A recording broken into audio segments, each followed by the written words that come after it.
সোনাইকে নিয়ে আজকে জল চাকাতে যাওয়ার দিন। সোনাইকে নিয়ে জল চাকাতে যাওয়া হচ্ছে আর সোনাই একটু কান্নাকাটি করছে।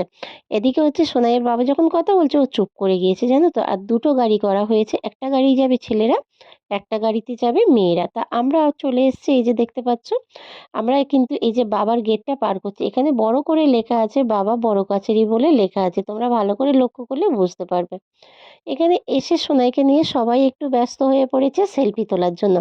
আর ও তো এতটাই গ্যাঞ্জাম পছন্দ করে না, ও কান্নাকাটি জুড়ে দিয়েছে। এখানে ওর বাবা ওকে কাঁধে করে নিয়ে একটুখানি ভুলিয়ে দিল। তারপরে আমি ওকে নিয়ে একটু বসে পড়লাম, ওকে ন্যাড়া করতে এসেছি জানো তো? চুল ফেলার জন্য। এখানে যখন চুল ফেলবো তখন ও ঘুমিয়ে পড়েছিল।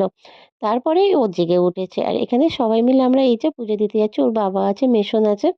এই যে পুকুরটা দেখতে পাচ্ছ, আমরা এতটাই ভিড় ওই রাস্তা দিয়ে যেতে পারিনি। তার জন্য আমরা এপার থেকে এসে সোনাইকে কিন্তু ওই পুকুরে স্নান করাইনি। পুকুরের জল নিয়ে একটুখানি জল ছড়া দিয়ে দিয়েছি। বাবার পুকুরের জলে যেহেতু স্নান করাতে হয়, কিন্তু এতটাই ঠান্ডা জল আর ওকে আমি স্নান করাইনি এই কারণেই, কেননা ঠান্ডা লেগে গেলে অনেকটাই সমস্যা হবে। সেই জন্য ওকে স্নান করাইনি। ওকে গায়ে জল ছড়িয়ে ওকে এই যে সাজিয়ে রেডি করে নিলাম। তারপরে এই যে বাবার এই যে মন্দিরটা দেখো, একটা বটগাছের নিচেই কিন্তু বাবার মন্দিরটা। আর এই মন্দিরটা অনেকটাই জাগ্রত জানো তো?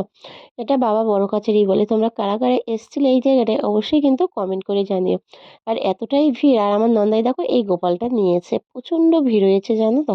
তারপর মেলার মধ্যে মেলা ঘুরে একটুখানি একটা পুতুল কিনে দেবো বলে সোনাইয়ের জন্য পছন্দ করেছে, কিন্তু টাকার জন্য হয়ে ওঠেনি। ওখান থেকে এসে সবাইকে খাওয়া দাওয়া করিয়ে নিয়ে তারপরে আমরা চলে এলাম কিন্তু বাড়িতে।